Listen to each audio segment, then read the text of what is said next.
మొట్టమొదటిసారిగా 2000 వాజ్పేయి గారు ప్రధానమంత్రిగా ఉన్నప్పుడు జిఎస్టీ తీసుకురావాలని ఆలోచన చేశారు.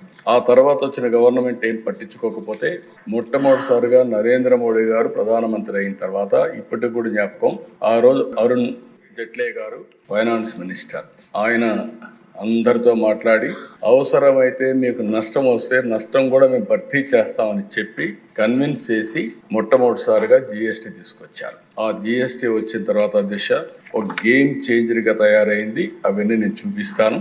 ఈ రోజు నెక్స్ట్ రిఫార్మ్ జిఎస్టీ రెండో రిఫార్మ్ తీసుకొచ్చారు. ఇది మీరు ఒకసారి చూస్తే నాకు ఏ మాత్రం అనుమానం లేదు. నేను ఎప్పుడు కూడా దిశ రిఫార్మ్ అంటే నేను ముందుంటాను. అది నా జీవితంలో ఇప్పుడే కాదు, మొట్టమొదటి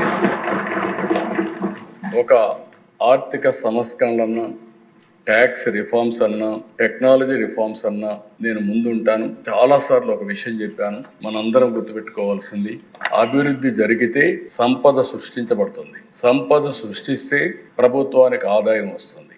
ఆదాయం వస్తే ఆ ఆదాయంతో సంక్షేమం మళ్ళీ అభివృద్ధి చేయడానికి అవకాశాలు వస్తాయి. మొన్న ఢిల్లీ మీటింగ్ లో కూడా నేను చాలా స్పష్టంగా చెప్పాను, ఎవరైతే సంపద సృష్టించలేరో వాళ్లకు సంక్షేమం ఇచ్చే అధికారం కూడా లేదు. అప్పులు చేసి సంక్షేమ కార్యక్రమాలు ఇస్తే అది సస్టైనబుల్ కాదనేది నా ప్రగాఢమైన నమ్మకం. నా సుదీర్ఘ రాజకీయంలో ఇదే ప్రాక్టీస్ చేశాను. అందుకే ఈ రిఫార్మ్ వస్తే మా ఫైనాన్స్ మినిస్టర్ గారు, మా ఫైనాన్స్ సెక్రటరీ గారు అందరూ వచ్చి, సార్ మనకు నష్టం వచ్చేస్తుంది, చాలా ఇబ్బందులు వస్తాయి, ఆర్థికంగా ఇబ్బందులు పడతామంటే, ఆర్థిక ఇబ్బందుల తర్వాత ఫస్ట్ దేశం రాష్ట్రం ముఖ్యం.